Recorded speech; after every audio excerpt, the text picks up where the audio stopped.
Are you excited for a fresh new year to take on some new challenges and set some new goals? Well, I have a new idea to set up your year for success that you might not have tried before.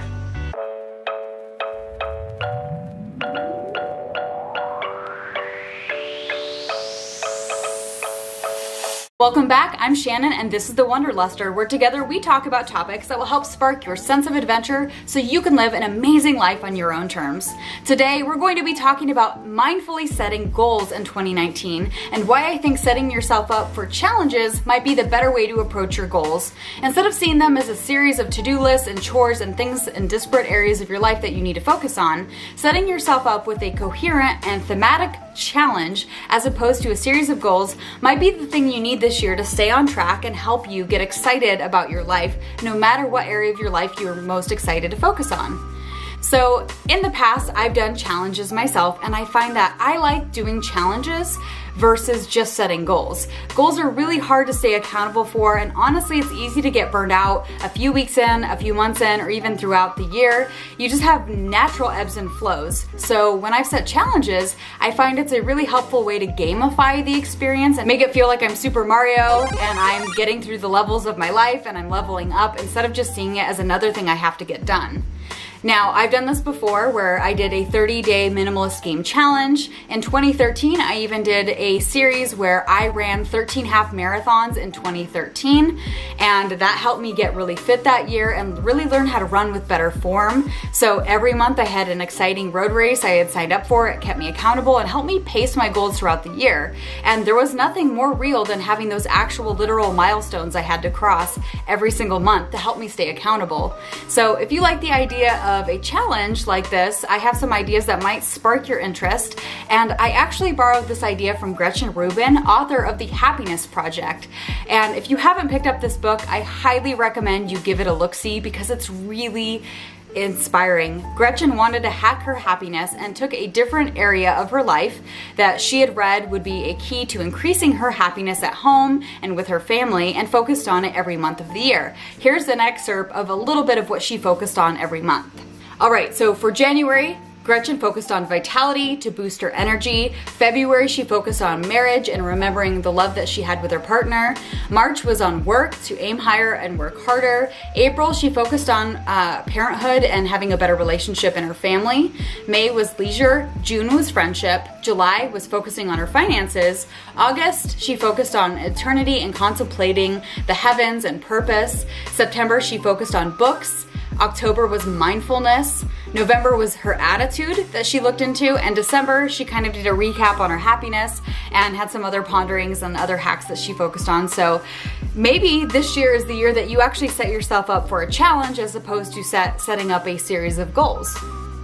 So if you're excited about the idea of setting challenges instead of setting a list of goals, here are some areas of your life that you could focus on. You could focus on your money, and every month of the year you could focus on either reading a new book on finance, saving $100 towards, paying off your debt or towards retirement, maybe finally checking off different things on your list that you've been procrastinating on, like signing up for your 401k plan, or looking into your accounts or updating your information, whatever it is. Focusing on your finance for the year and tackling a different item on your list could be a great way to do it. But I also love the idea of just simply reading a new finance related book every single month, or doing something that just makes you feel more empowered about your money.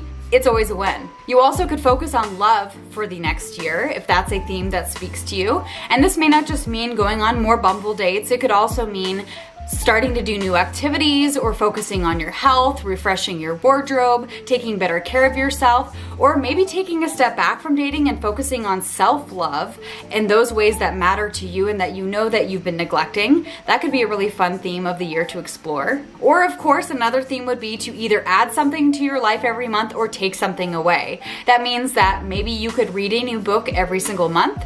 Maybe this means doing a new activity every single month, like if you're trying to get fit, trying a different gym every month or a different physical activity every month, like yoga or CrossFit. You could also try to take things away from your life and see how you like that. Like for 1 month, could you go without social media? Another month, could you go without Netflix? 1 month, could you try Whole30, so you're giving up sweets and alcohol? Like, is there things that you could take away from your life and just experiment what you should leave behind?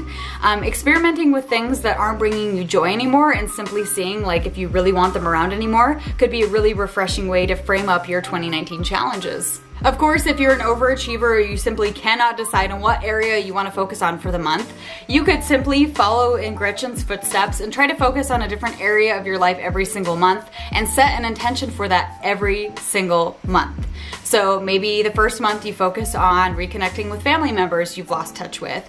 The second month is that you decide that you're going to start a side hustle. Month 3 is that you're finally going to start going to the gym, and you start stacking some of these things in your life to help change your life within the course of a year.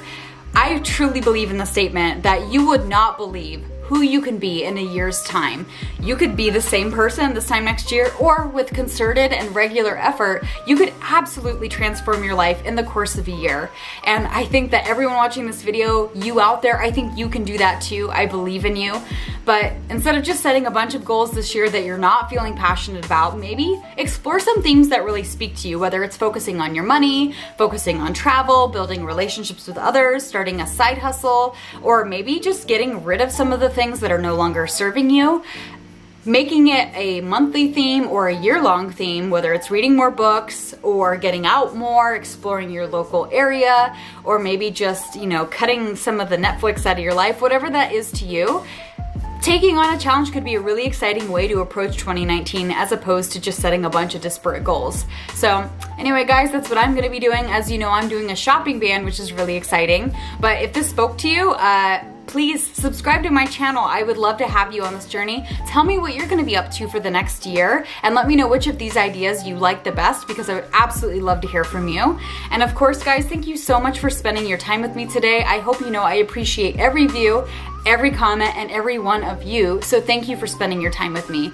I hope you have a great rest of your day and have a kick-ass 2019. Bye, guys.